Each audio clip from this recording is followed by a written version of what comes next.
एक बार की बात है। एक सियार जंगल में एक पुराने पेड़ के नीचे खड़ा था। पूरा पेड़ हवा के तेज झोंके से गिर पड़ा। सियार उसकी चपेट में आ गया और बुरी तरह घायल हो गया। वह किसी तरह घिसटता घिसटता अपनी मांद तक पहुंचा। कई दिन बाद वह मांद से बाहर आया। उसे भूख लग रही थी, शरीर कमजोर हो गया था। तभी उसे एक खरगोश नजर आया। उसे दबोचने के लिए वह झपटा। सियार कुछ दूर भागकर हाँफने लगा।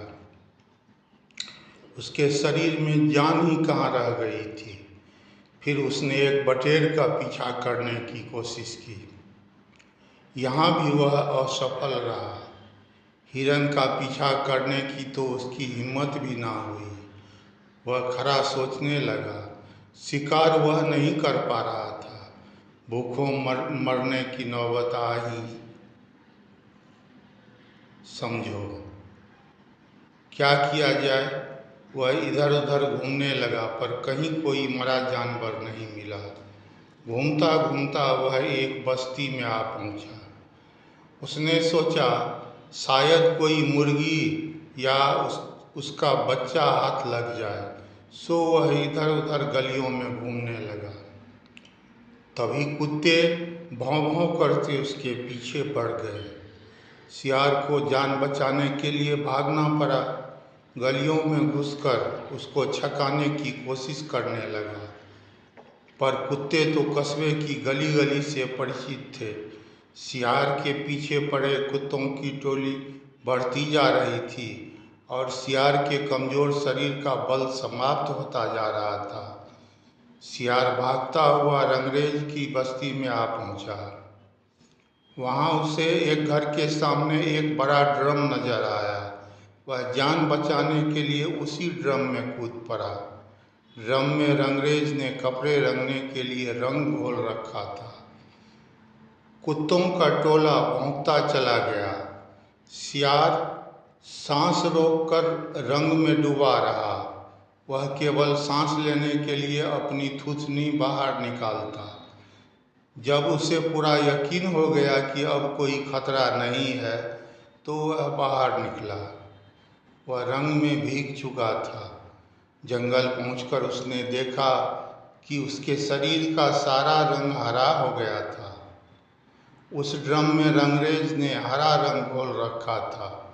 उसके हरे रंग को जो भी जंगली जीव देखता वह भयभीत हो जाता।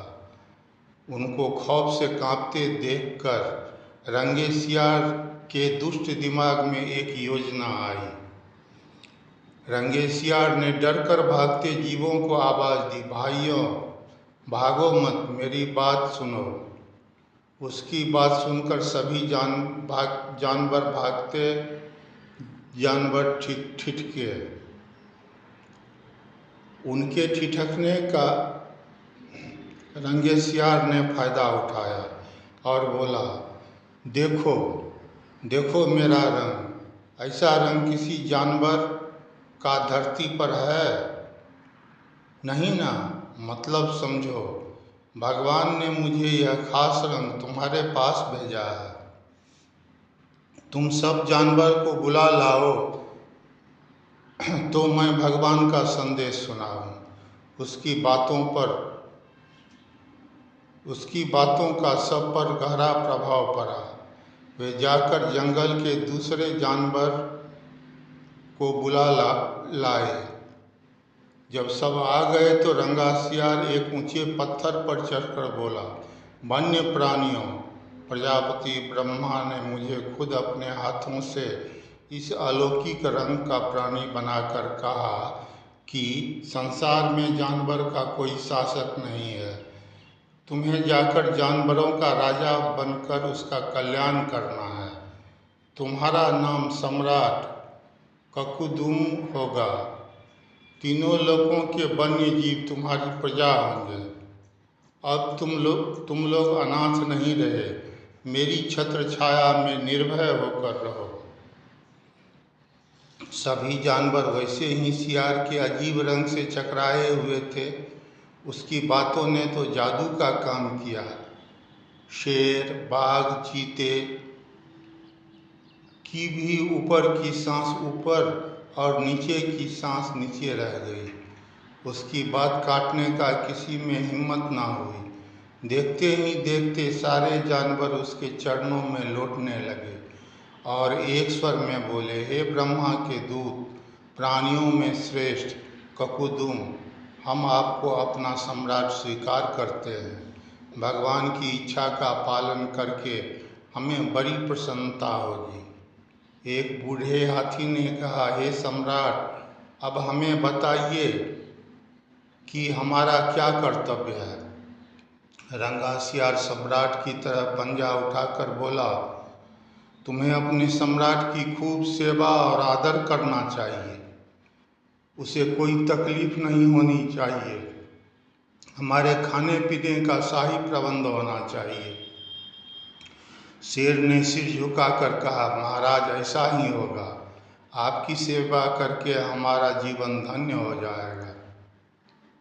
बस सम्राट ककुदुम बने रंगे सियार के शाही ठाठ हो गए। वह राशि शान से रहने लगा। कई लोमड़ियाँ उसकी सेवा में लगी रहती। भालू पंखा झुलाता। सियार जिस जीव का मांस खाने की इच्छा जाहिर करता, उसकी बलि दी जाती। जब सियार घूमने निकलता तो हाथी आगे आगे सूंड उठाकर बिगुल की तरह चिघाड़ता चलता।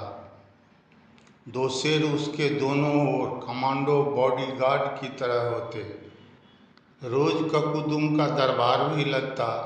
रंगे सियार ने एक चालाकी यह कर दी कि सम्राट बनते ही सियारों को शाही आदेश जारी कर उस जंगल से भगा दिया। उसे अपनी जाति के सियारों द्वारा पहचान लिए जाने का खतरा था। एक दिन सम्राट ककुदुम खूब खा पीकर अपने शाही मांद में आराम कर रहा था कि बाहर उजाला देख कर उठा। बाहर आया, चांदनी रात खिली थी। पास के जंगल में सियारों की टोलियां हू हू की बोली बोल रही थी। उस आवाज़ को सुनते ही ककुदुम अपना आपा खो बैठा। उसके अंदर के जन्मजात स्वभाव ने जोर मारा और वह भी मुंह चांद की ओर उठाकर और सियारों के स्वर में मिलाकर हुआ हुआ करने लगा। शेर और बाघ ने उसे हुआ हुआ करते देख लिया। वे चौंके। बाघ बोला, अरे यह तो सियार है, हमें धोखा देकर सम्राट बना रहा, मारो नीच को। शेर और बाघ उसकी ओर लपके और देखते ही देखते उसे मार डाले।